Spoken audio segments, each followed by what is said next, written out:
Good afternoon, everyone. I'm Nick Jones, the Benjamin T. Rome Dean of the Whiting School of Engineering, and I'd like to thank you all for coming. For those who are standing at the back, there are a few chairs available down the front here if you want to come on down, and I can tell you it's much better to do it now while I'm talking than while the speaker is talking, so feel free while I'm doing the intros to come and take a seat.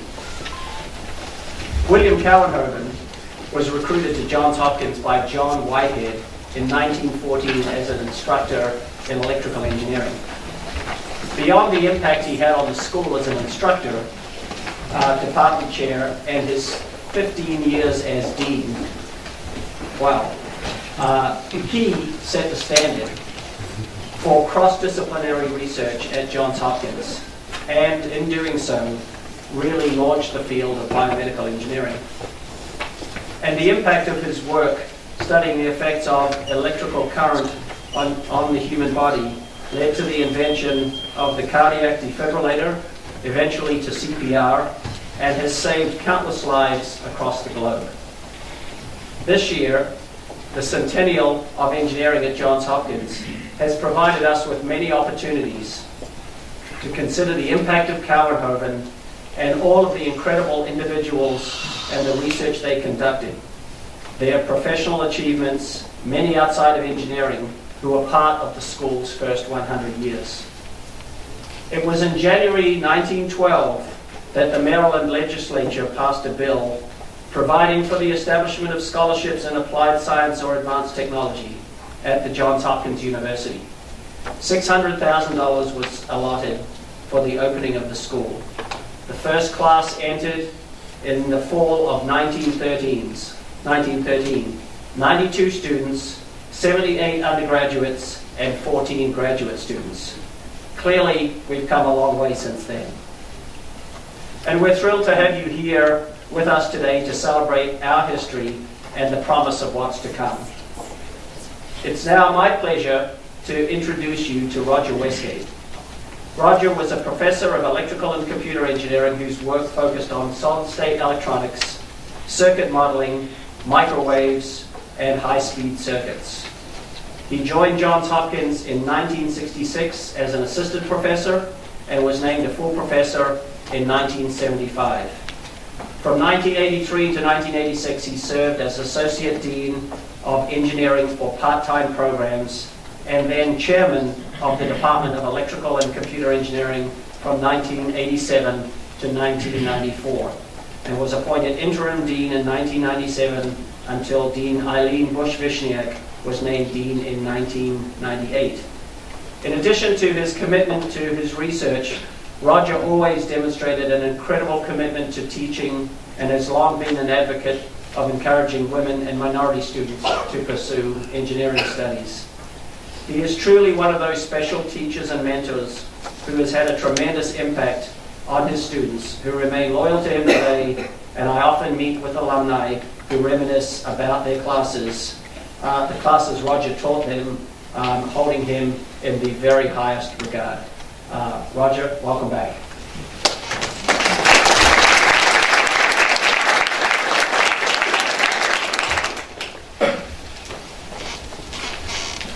Thanks, Nick. When I joined the faculty in 1966, I was assigned an office on what was then the fourth floor of Ames Hall, and just down the corridor a few doors was Dr. Kouwenhoven's office. He was then retired, and I saw him there often with his secretary and visited occasionally with him and spoke with him. He must have been a little bit impressed because he did refer some local companies to me who needed some technical advice. I heard many stories, as you always do, about faculty who've been at Johns Hopkins a long time, and about this distinguished faculty member who served as dean and professor of electrical engineering department chair. I knew about his residence a bit on Gibson Island, about his interest in sailing, that he often served as an expert witness, that he had a brother, Frank Kouwenhoven, who was a professor in mechanical engineering, and more and more. All of the stories related to me described a very energetic and engaged faculty member. Perhaps the most appealing stories I heard about him came from former students who held him in great reverence. And it was obvious that Dr. Kouwenhoven often went out of his way to salvage students who found themselves in difficult situations, whether it was admissions or academic troubles during their undergraduate studies. One of my former neighbors, Harmon Bronner, got into a very serious problem when he was an undergraduate that could have impacted his graduation. And Dr. Kouwenhoven found a solution. And Harmon later became a long-term engineer at BGE. I heard many stories from him about Dr. Kouwenhoven. And he left half of his estate to the Department of Electrical Engineering. So he demonstrated great caring on the part of his students, and that's a hallmark of why, in part, he was a great professor. He was appointed, as you heard, in 1914 as an instructor. And about that time, undergraduate programs had started. I didn't know until I read his biography that in his approximately 40 years here, he had 40 doctoral students. That's a pretty impressive record. I also would like to insert that about the time that he was here prior to World War I, programs called the night courses for technical workers began. And over the years, that has evolved into a variety of paths, but now they're a significant portion of the Whiting School of Engineering. And I had a good deal to do with those programs when I was a faculty member.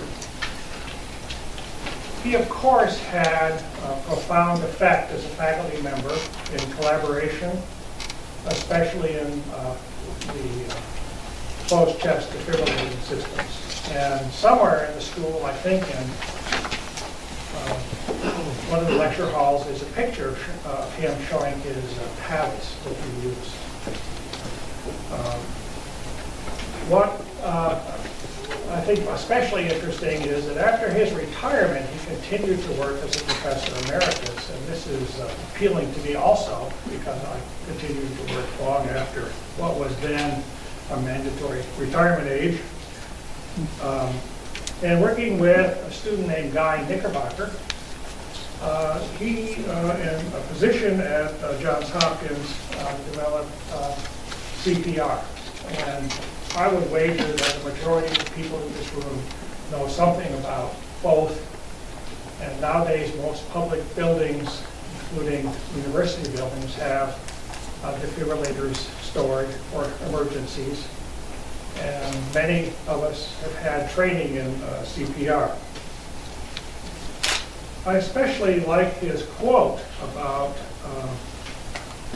his development in CPR, that anyone, anywhere can now initiate this procedure. All you need is 2 hands. So like all other significant engineering advances, his were creative, practical, and of great value to humankind. He was one of the great faculty of Johns Hopkins, an institution that has still many great faculty members. It's always a pleasure to return to this campus and meet some of them who are here today in this audience, and especially to make a few remarks on this occasion because Jerry Prince is speaking, and who follows in the footsteps of great professors. And I only have one anecdotal remark to make about him. When I was department chair, I had to extend an offer to him twice. And he accepted on the second try. And it's a great privilege to be able to hear from him today. Russ, are you back? Yeah.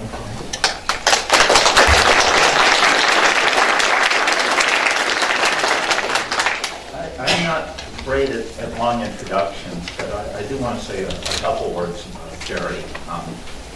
Jerry is actually one of the reasons I'm here at Johns Hopkins. Actually, first met him while I was still at IBM Research. I think it was about 1993. I visited Hopkins as part of developing some research collaborations we had, and he showed me actually some early results of work he's going to be telling you about here, and I was blown away. It also seemed like a really good fit for a visualization supercomputer that we developed at IBM called the Power Visualization System. And Jerry, I said, is this cool? And I was able to get him a few $1,000s, as I recall, for an undergraduate who ported some of his results onto that machine, and it became one of our standard demos for a few years while the PBS was at Watson. When I began to seriously consider moving to a university to pursue what I've been interested in computer-integrated interventional medicine, Jerry being here was one of the things that made this such an attractive place. Also, when he came here, Bill Brody, I believe, had arranged for the medical school for Jerry to pay part of his salary for a couple of years as part of the startup package. And that worked so well that Dr. Brody did it for me too. And so thank you, Jerry. Jerry is also involved from the very, very beginning of our engineering research center on computer-integrated surgery.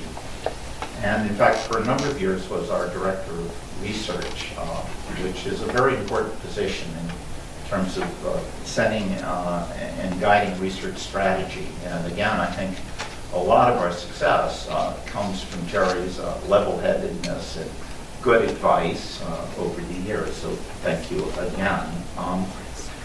Now his biography also has many of his sort of academic accolades, and I'm not going to read them all because that would take a very long time, but I might just mention the most recent, which is he just received the Enduring Impact Award from the Mackay Society, which is the leading academic society doing research in computer-integrated interventional medicine. And this is, I think, again, a tribute to his broad contributions to areas even beyond what we're going to be hearing about today. And I think I've talked enough, and maybe gotten you anxious to hear from Jerry, and I'm anxious, so why don't you let Dr. Prince speak.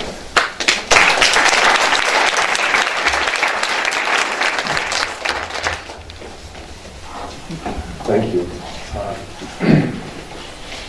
It's a great pleasure to be here today, if that's not too loud. Well, let me get right to it.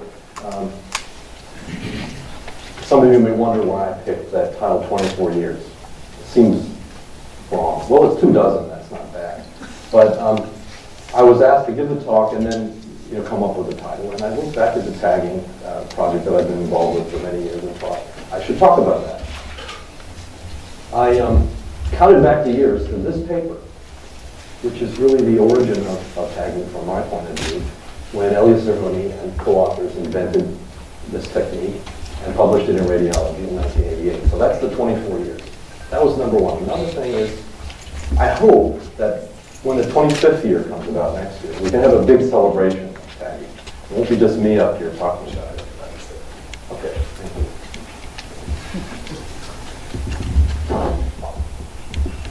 Can we continue? So I just learned a little bit about the years before I arrived at Hopkins, but I thought I would share with you. So how did the tagging come about? Turns out that Mike Weisfeld, chairman of cardiology at the time, had the idea that MR could be used to analyze cardiac mechanics, probably be a little bit better than echocardiography, which was dominant at the time. He thought that Resonax, an up-and-coming MR company, might be able to provide a scanner. And so this picture, most of you will recognize, Bill Brody, was preceded his time at Hopkins. So this is when he was chairman and CEO of Resonance. And so Mike Weisfeld and few cardiologists, including Ed Shapiro, who's here today, went to develop a relationship with Resonex and see if maybe they would give us a scanner. Well, it didn't quite happen exactly that way. A scanner did come, not for free, but it arrived at Hopkins, and then it was thought, well, we actually need a radiologist who knows about MR in order to help us to use this in cardiology problems. Entered Elias Zerhuni, a young radiologist at the time, who had the bravery to cross the boundary from radiology into cardiology and develop a relationship and develop what amounted to a long-term research collaboration with these folks. So what is it all about? Wanting to image the heart. Here's a cross-section through the heart showing the four chambers. And in particular, we're mostly interested in imaging the two ventricles, and the left ventricle being the one that is in the high-pressure system part of the heart. And it's shown over here in a cross-section that looks like a donut. The right ventricle is more balloon-like, low pressure off to the other side. And so I'm going to be showing you a lot of pictures over the course of this talk that have this characteristic appearance. But what is it that we really wanted? What is it that Mike Weisfeld and the team wanted? To understand the cardiac function is to understand how the muscles are working.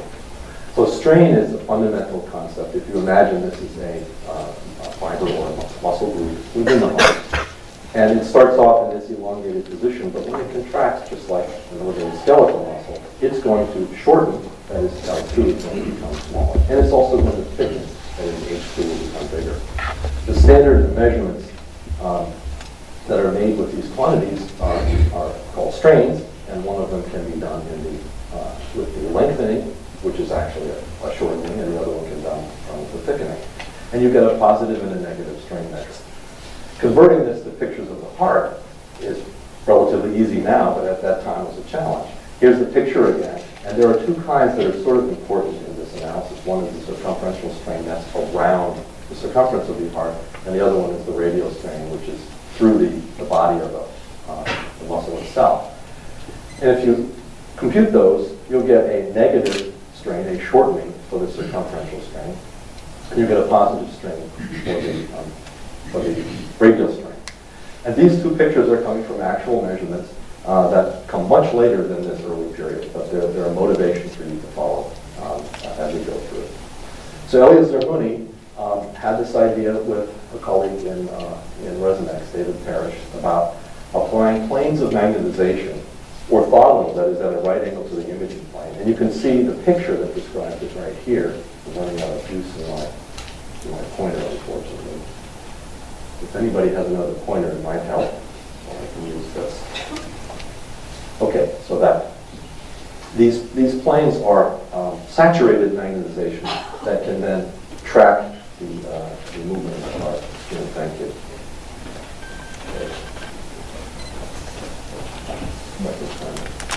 Perfect. Well, this is what it's all about, really. This is some early pictures of tags in motion, several sections of the heart, and you can look at those lines of saturation, and you can see them moving within the myocardium. And you can then appreciate that there's detailed motion within the muscle that you couldn't otherwise see unless you put these tags in there. This is really the motivation to follow through this entire talk, that the planes of saturated magnetization, which don't hurt the body in any way, but are certainly embedded in the structure of the tissue temporarily, will reveal this motion. So when I arrived in 1989, Zerhuni had changed positions. He was now head of clinical MRI. Brody had changed positions. He was now director of radiology. And as Russ mentioned, Brody had in fact been part of recruiting me to get there. And Zerhuni had developed a pretty strong and interesting research group where he was the one sort of leading a group that comprised of several departments and even across the division into engineering. You'll see one name, Andrew Douglas here, is in mechanical engineering, and Mike Gutman was a new student in biomedical engineering. And myself and Elliot McVeigh are some of the players that I'm most familiar with and worked with. This is so unusual that this collaboration existed across these departments and divisions that Science came in and did a news report on it. And you can recognize some of the characters here that I just mentioned, Elliot Zerhuni and Andrew Douglas and Elliot McVeigh and me were highlighted with photos, but others were interviewed in this as well, this article. So what were we trying to do then? Well, I'm an image processing person, so the thing we needed to do was to find the tag lines in these images, find the inside of the heart, the endocardium, find the outside of the left ventricle, epicardium, and then piece all this together. And so very early on, led by Elliot McVeigh, taking this technique and computing solid models and then computing the strains that I just talked about as the heart contracts was one of the early exercises. This is a different color scale than I showed you before, but you understand and appreciate that it's going from when it's full of blood and it's ejected the blood, and there's strain in the myocardium that's enabling that to happen. In another project, I worked with my student Bill Kerwin and said, well, if we can find the tag planes in 3 dimensions with a stack of images here and another stack of images where the tag planes are orthogonal to them, and then these are radially generated long axis images around the left ventricle, we should be able to piece these tag planes together and create points that move around in space. And this is a movie showing the idea of a MR marker, or sometimes called a material point. So now we're able to piece these together, and then when you do it with all the available planes, you can then see a different type of picture of the heart, where all of these are material points moving around. And one of the things that you can see from looking at this is a twist, how the heart twists as it's contracting, and that's part of how it ejects the blood. Well, what were we really after? These are the kind of guiding lines that Elliot Smith wanted his team to be thinking about. We're all studying the heart motion here. So what about early detection of ischemia? So this is muscle that is being deprived of oxygen. It's life-threatening, and if we can image somebody and detect potential ischemic event, that would be good. What about the heart in chronic disease, for example, and hypertension, where it begins to grow thicker, remodeling itself, and then losing its ability to function properly? How about irregular contractions, for example, in pacing and other diseases that would cause this? And what about right after a heart attack? Is the muscle viable? Can it be recovered, or is it dead? These are some key questions that cover a lot of territory and are still, of course, alive today. Well, I'm a technology guy. I'm certainly happy to contribute and love to contribute to the solution of those problems. But I'm going to stick to what can I do on the technology side. And for me, it was in 2 domains. Really, the basic domain I felt most comfortable at the beginning is in the computer domain. Let me find algorithms, process the data. But I also worked with great MR physicists and eventually became quite knowledgeable myself about how the scanner worked. And I realized that the problems were moving back and forth between these 2 domains, and I needed to think about both. The tags faded away too quickly. I mentioned that they were temporary. In about a second or so, the tags fade, so you can't really track them after that. It takes too long to acquire them. What I didn't mention was that it takes multiple heartbeats in order to acquire the necessary data. And so the heart has to beat repeatedly. And in fact, you need to hold your breath, at least at that time, in order to keep the breathing motion from ruining the images. So these are problems. We found out that our automatic processing methods weren't that robust. They didn't always work, especially as the tags faded. We discovered then that manual interaction, the only way to solve it, is very time-consuming, costly in some cases, and something to be avoided. In the middle somewhere, the measurements were not high enough resolution, and they were pretty sparse. So really working in both domains, as you'll begin to see as I go forward, is what I did and worked with my colleagues in both domains. Well, a major development came about in quite a few years later, actually, but in the mid to late 90s. It was all about this. I mentioned that our algorithms might not be that robust. Here's a tag tracking algorithm that we would like to find where the tag lines are. Right? So on this side, you see they're pretty good. On that side, if you look carefully, you'll see that they're missing where the lines really are. And lots of people worked on this problem, including in my group. And ultimately, as the tag lines fade away, they just become very, very difficult to track. And manual intervention was kind of always needed. So 2 ideas came about that were put together by my student at that time, Niall Osmond. They related to the idea of sinusoidal tag patterns, and I'll come back to that in just a moment and show you how that can be done. Think about these tag patterns. They're just sinusoidal patterns in space. The two ideas are, one, that the phase of the sinusoid, which is depicted here, is a material quantity and can be tracked. The second is that local frequency is related to strain. You're going to see a great picture about that a little bit later, but the idea would be if you compress the tissue, then this tag pattern would get higher frequency as is depicted here, and so therefore you could detect the local frequency and then learn something about strain.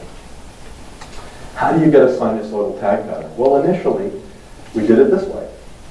Tag patterns that had been independently invented by Leon Axel at the University of Pennsylvania called SPAMM patterns in the late 80s also, had this property that if you looked at the pattern, it would look like this, but if you looked at it in Fourier transform domain, I'm not going to bother to describe what that is, but it's a frequency domain for images. You will see a sequence of harmonic peaks. Those harmonic peaks, each of them correspond to what amounts to sinusoidal patterns. So in order to take this image and generate a sinusoidal pattern, all we needed to do was extract one of these peaks, and we got a sinusoid.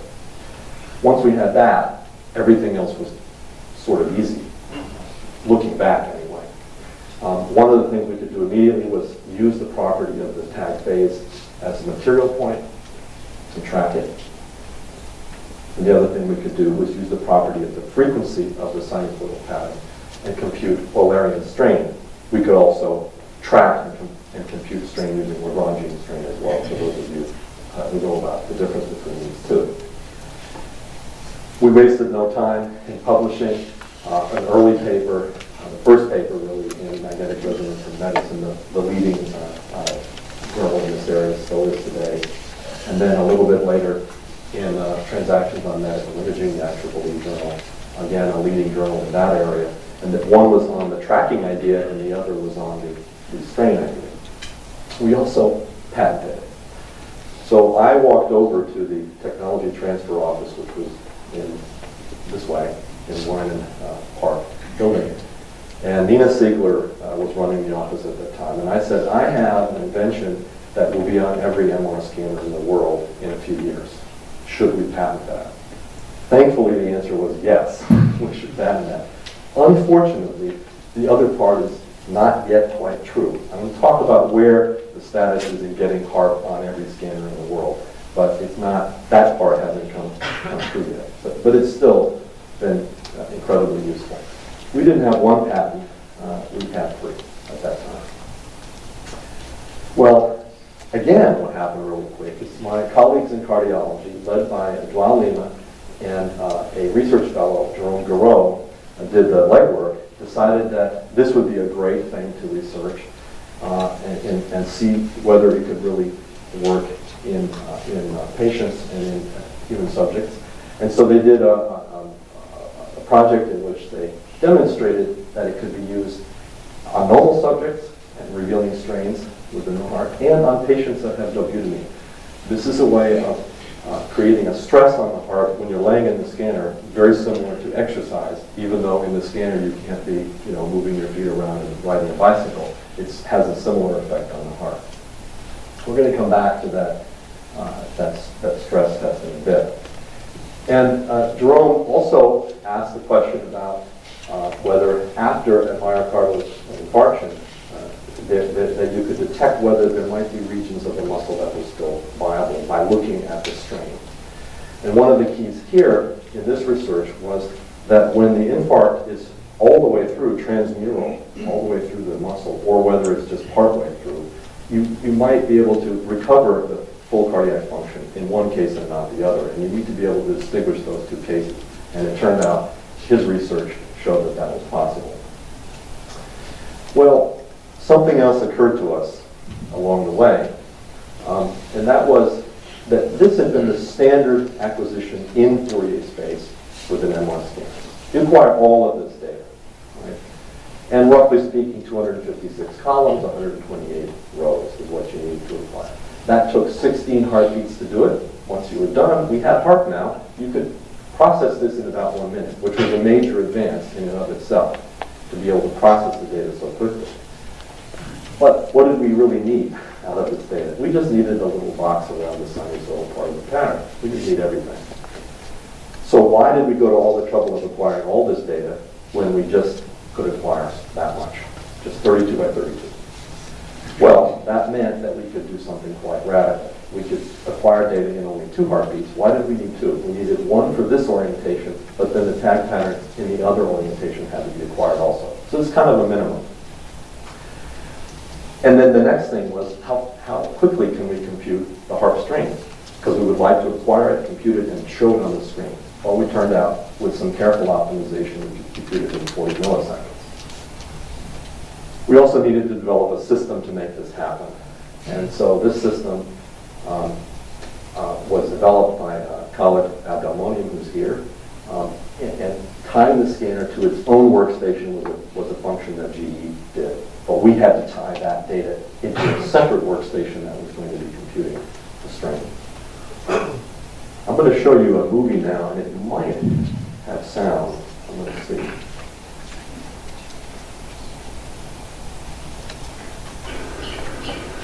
Ah, yes. Can you hear that?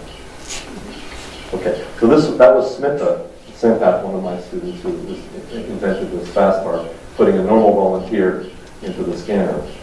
Outside were the 2 workstations. One was the Sun workstation and the other was ours. Beginning, right? So we're setting the scan to go. This is our software that Colin wrote. Does anybody have an MR scan? This is what it sounds like. So you're watching the data coming right off the scanner and being displayed here. There's the strain map that's being computed overlaying on that data. It's all happening in real time, 1 cardiac cycle later than the image is required. And then we just continually update the entire time. This movie was created in part for an NIH grant proposal, so we wanted to demonstrate we are really acquiring the data in real time right now. This is what's happening. By the way, one of the interesting things about being in a scanner when your heart is being scanned is that it's all that noise are the gradients going on and off, and they're timed to your cardiac cycle. They're going on and off with your cardiac cycle. So if you get excited and your heartbeat goes faster, so does the scanner. If you calm down, the scanner calms down too. It's a very interesting biofeedback experience. Well, my colleague Derek Kreichman took this idea and said, well, we can do something, I think, quite important with this. Zerhoni wanted to analyze whether ischemic events could be detected using this technique. And folks wanted to use dobutamine in the scanner, which had the possibility, because it added stress, of creating ischemic events, and that could be dangerous. Right? So it was of importance that one could detect the ischemic event if it would happen in a stress environment. Well, Dara took this to the extreme, actually, and created the ischemic events with dogs by blocking off one of these 2 coronary arteries, and then seeing how fast we could detect whether the ischemia had occurred by these 3 techniques: fast HARP, which is what you just saw, or looking at cine-MR, which would just look at the geometry, or by looking at the ECG, which is the electrical signal coming out of the heart. And I think it's amazing, and I was surprised, I don't know if everybody else was, that with fast HARP, we could detect this ischemic event in 10 seconds. And in the other methods, it took much longer to be able to detect that the event occurred. So this is a possibility then to use these techniques for additional safety in the scanner during stress tests. Well, again around this time, we began to explore another realm, really, and that is that tagging itself, it can be 3D. So here's what I'm going to get at. So this slice is a cross-section through the heart there. So if you think about how that slice is in 3D, this is how it resides relative to this slice. And there's a tag plane that's in the orthogonal direction to that slice. Right? There's also a Fourier domain, and you've seen the case where there were more of these spectral peaks. This one only has 3 because it's a pure sinusoidal tag pattern. But that Fourier domain picture of this slice also exists in the same orientation as this slice. But in fact, 2D data is really 3D. Has these balls in what's called K-space, and it's a three-dimensional K-space. So by putting tags in this orientation, the tag pattern in that orientation, you're going to see the stripes in the image like this. That's what we've been seeing all along through this entire talk. What happens if you rotate the tag pattern 90 degrees? The scanner can do this easily, you just program it to do it. Well, the slices have a certain thickness associated with them. They're not infinitesimally thin. And so what you see within the slice is a tag pattern. The tag pattern is inside the slice itself, on the top of the slice. In fact, if you look at the picture, you don't see anything. It's completely invisible. That doesn't sound like a very good image to acquire. But the innovation here that Niall Osmond created was to apply a KZ encode, what he calls a tuning frequency, that makes the image be acquired directly on that upper spectral peak and not in the central spectral peak. When you acquire an image on the upper spectral peak, sometimes it's called a stimulated echo acquisition. Things change and they become very interesting. What I've done here is I've rotated the Z slice and made it going this way. Before it was up and down, now it's left and right. And here's the sinusoidal tag pattern. It's within the slice, so it's going along that direction. Now here are two of the spectral peaks. I'm not showing the one in the center. Now imagine that the heart muscle is contracting this way, contracting. Its own frequency is going to go up. So look at the red, it goes up. We talked about this already. It's a sinusoidal pattern. You contract it, the frequency goes up. You can see that it's getting closer together here. That's what's happening. Now, if you acquire an image at this tuning frequency right there, you're going to see the static tissue because that's where it is. The heart itself is going to disappear because it leaves that tuning frequency, leaves that spectral information behind. But here's the picture at that one tuning frequency. If you do another tuning frequency up higher, it's interesting that you don't see anything until the heart actually contracts. This is, I think, a really interesting, and it's become quite a powerful way of imaging using the ideas of tagging and stimulated echoes. And you can put these two together to actually compute strain, or you can simply look at this picture, and if the entire heart, left ventricle and right ventricle, is shining brightly, then you know you're having a healthy contraction throughout the heart. This is being used widely now throughout the world. I'll talk a little bit about some of those research reports in a bit. Well, Niall Osmond and I kept waiting for the companies to come back and license our invention. They weren't coming back. In the meantime, Niall and I have both contributed to MATLAB software to do all this processing, and everybody, many labs around the world were asking us for this software. And Niall was sending it out, and then they would come back, how do you use it? He was sending it out. He found himself spending hours per day helping people around the world to use our software to do HARP processing. So almost out of desperation, we started a company that's, Niall had the idea that if we can have the company do the software, first of all, it'll be professional. Second of all, they will handle all the customers, not me. Niall was by that time beginning to be faculty in radiology here. So Diagnosoft was started in 2002. It was still around 10 years later. I'll talk about some of the successes as we go forward. Let me go ahead and do that. So we, in 2005, had our first FDA-cleared software for HARP, and then recently had another clearance for quite a few more products related to cardiac MRI. And there are many customers around the world now using this software in the US, in Europe, mostly in Japan as well, and I'm missing, there should be a picture of Australia with at least one dot in it down here. Using the Diagnosoft software changed a lot of things. Now there was a professional software that ran HARP, people could use it. This is a report from inside. Again, while Lima leading an effort. But I'm going to highlight it because this is a very large study, a multi-ethnic study of atherosclerosis. Normal people, but they have a variety of conditions, but not directly related to heart attacks, for example.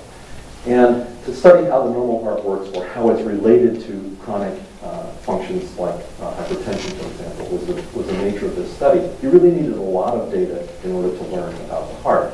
This study is only 441 of these subjects out of over 5,000 that were processed using HARP. This particular study concludes that if you have a chronic condition that's causing remodeling as measured by the mass, by the volume ratio in the left ventricle, that it was correlated with peak circumferential strain. Turning it another way, if you're monitoring your peak circumferential strain and it starts to lower, then it's possible that the heart is undergoing remodeling that could be ultimately damaging. Another thing that happened was that HARP, through, again, the Diagnosolve version of it, became the gold standard for cardiac motion. So people who are now studying how do you evaluate cardiac motion using ultrasound, for example, are using harmonic phase processing as the gold standard. So it is the gold standard. Other people are using ours to verify their methods. I thought this was an interesting one from our colleagues in Carnegie Mellon, that if you have a heart transplant, it might fail, might be rejected. Can you learn about that possibility of rejection early by looking at the function of the heart? And it turns out from this study, they believe you can.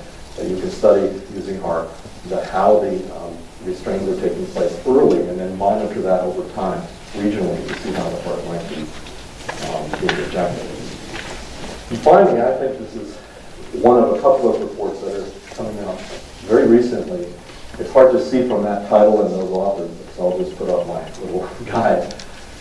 One of the very popular methods to determine the viability of myocardium is called late gadolinium enhancement, where contrast agent is used, and if the contrast agent stays in the muscle, then it's not a viable muscle. The muscle is dead and is not going to be recoverable. There's this report says that SENC, remember the one where you flip the tags and you go the other way, is essentially equivalent to using LVE. It has the same capability in diagnosing whether a muscle is viable or not. I think this is important because gadolinium has some downsides. It does have some problems with kidney and liver when people are undergoing treatment or have kidney or liver problems. It's also an off-label use of gadolinium. It's not cleared for use in the heart. And so reimbursement is an issue. And I think that SENC could be a viable alternative, and many may use it in the future. This is just happening now. I hate to compress time and not talk about these wonderful things that occurred. Actually, some of the inventors of these wonderful things are sitting in the audience right now. But I need to for time. There's a series of really great inventions in my lab that came out related to three-dimensional analysis. Now, at the very beginning, you saw we did 3D. But it was always problematic. There were issues with it. You couldn't do it fast enough, or you couldn't get dense enough measurements. And we continued to work on that, cracking several nuts as we went along. 3D HARP, Z-HARP, and IDEA are three very different ways of thinking about how do you do the 3D imaging and analysis. And also in the fourth bullet, all along, and I haven't mentioned this, but you probably noticed there's occasional artifacts, blotchiness, and other things that come up in these images. And we were always working on methods that we could try to reduce these artifacts. Now I'm going to jump to an entirely different way of using tagging, imaging the tongue. So this may be a surprise to you, many of you who know the tongue as the little thing that sticks out when you stick out your tongue when you're speaking.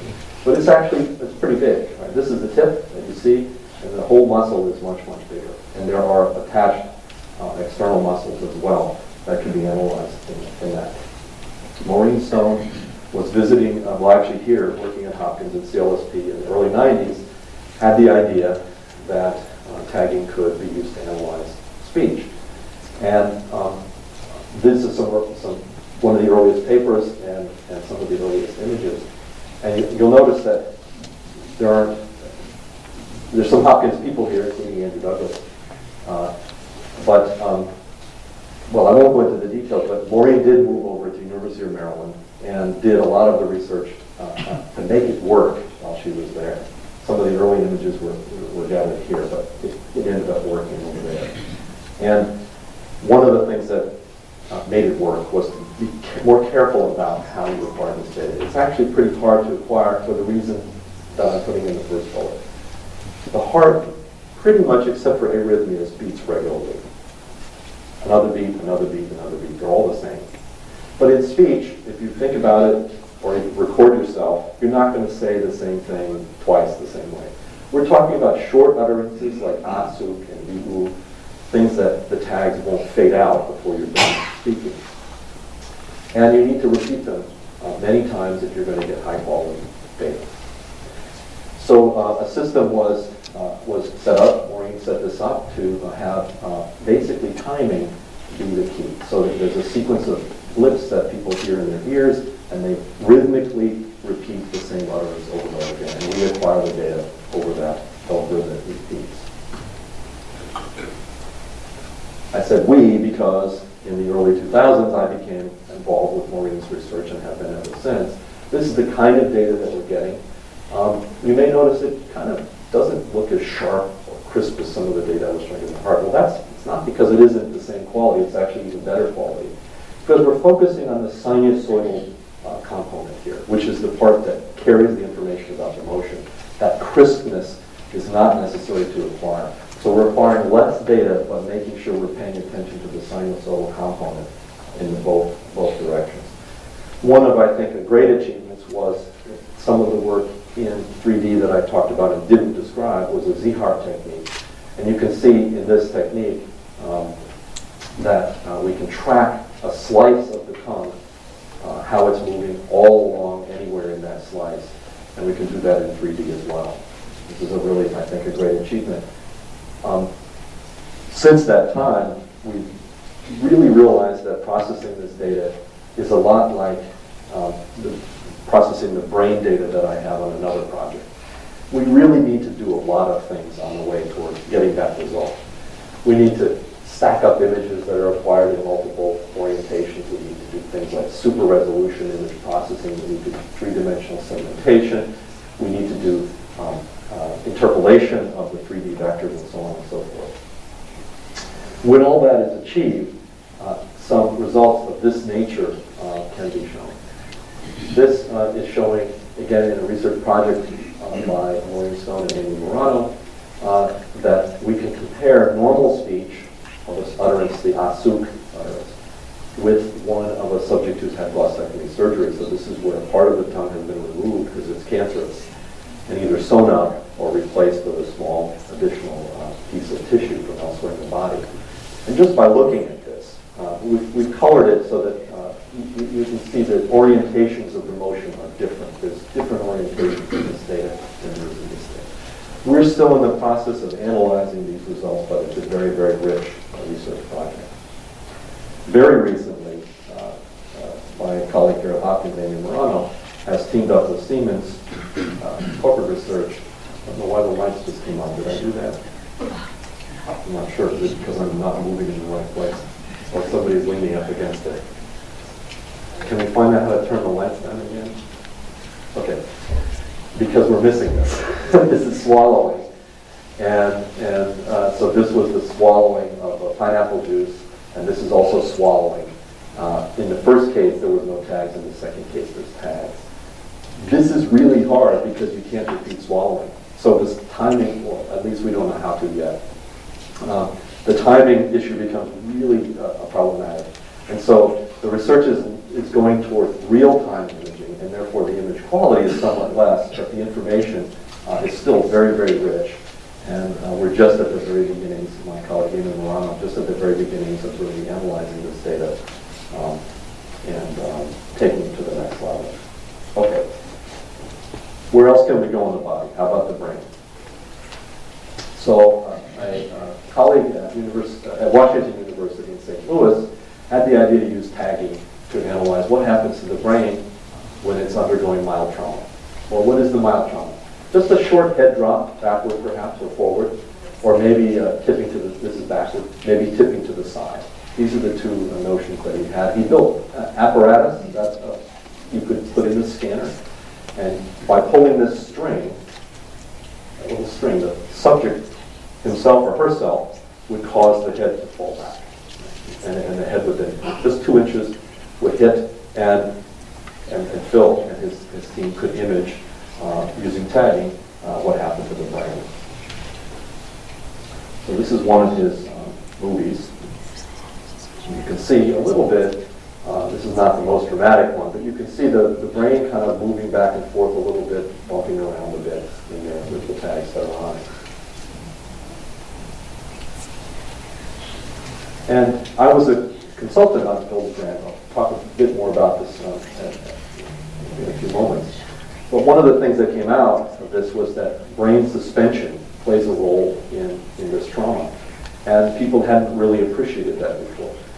The idea that most people thought of was, well, if the brain hits the side of the cranium, it's going to compress the whole brain, and it's going to look basically like it just falls down and everything becomes compressed. But in fact, that doesn't happen. There's a suspension that really is at the brain stem itself that causes one part of the brain to expand and the other part to compress. So it's really much more complicated motion than most people thought. Well, a new collaboration has been born.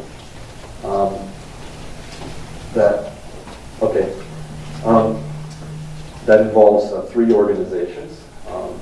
At Henry Jackson Foundation in D.C., Zong and Newton, and others are there. At Johns Hopkins, myself, Katie Ramesh, and Steve Morrow, and at Washington University, Phil Bailey. The reason we wanted this collaboration is because we wanted to study a lot of different things that relate to this problem. So in Phil's work, of course, he did the original tagging work with my consulting, and now he's involved in elastography. He wants to look more at the mechanical properties and fusing different elements of data. Where's the data coming from? That's largely going to be coming from the NIH scanners, which are going to be in collaboration with Henry Jackson Foundation. So we're going to have tagged MRI, diffusion MRI, and structural MRI of the brain. Well, we know how to process all of those, especially here at Hopkins, where I've been working with both brain image analysis and tagged imaging work. And Katie Ramesh has been working on the finite element analysis of traumatic brain injury. So this is a fantastic collaboration. It's grown up over the last year, and I just found out about an hour and a half ago, and some of you who are into the NIH funding mechanisms will know this is incredibly good news. So this just happened. The news came out yesterday, but I didn't see my email. So we have a funded grant now that will fund these 3 groups as a partnership. And so this work can go forward, and I'm extremely, extremely pleased about that.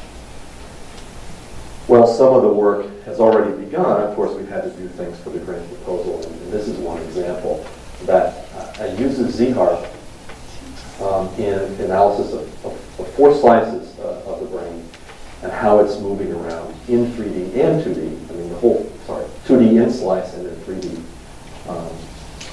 through slice. And why that's done. Whoops. Go back so you can see it again. Whoops. Okay.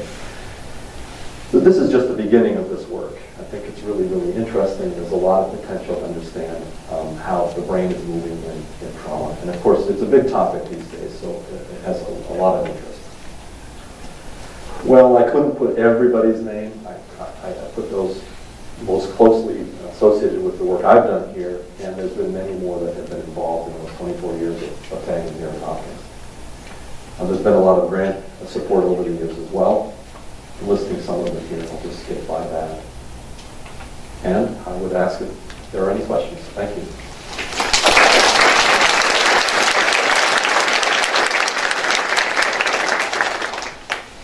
Yes? Are these tags, are you stimulating these tags, or are they present in brain tissue and tongue tissue as well as? So every MR image is created by manipulating the magnetization of the object. And that's exactly the way the tags are created. So it's using the properties of the hydrogen nucleus and nuclear magnetic resonance to change the magnetization of these nuclei. Yeah. So it's not any different than imaging, except for it's being manipulating it in a different way.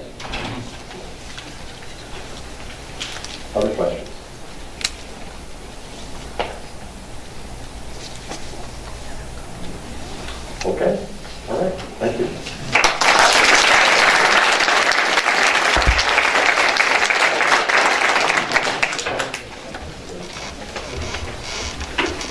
Don't go too far, because I have something to give to you.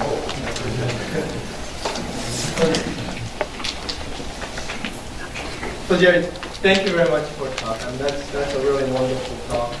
In the beginning of your talk, you said that I was a technologist and was there to solve problems. But based on your presentation and your accomplishment, we all know that you're a lot more than that.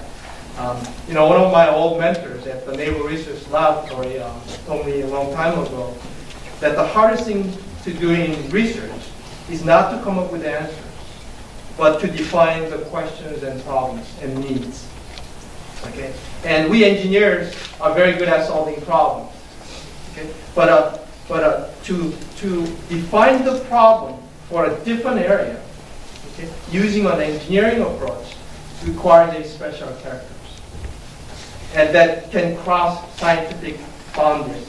And I think both Jerry Prince and William Kouwenhoven are those special characters. Kouwenhoven's background was in electricity and magnetism. And he was able to cross the boundary to medicine and bridging it with electrical engineering. Jerry is a renowned imaging scientist who also has been able to bridge the boundary to medicine and make notable contribution to medical imaging and diagnostics, as you see in many different areas.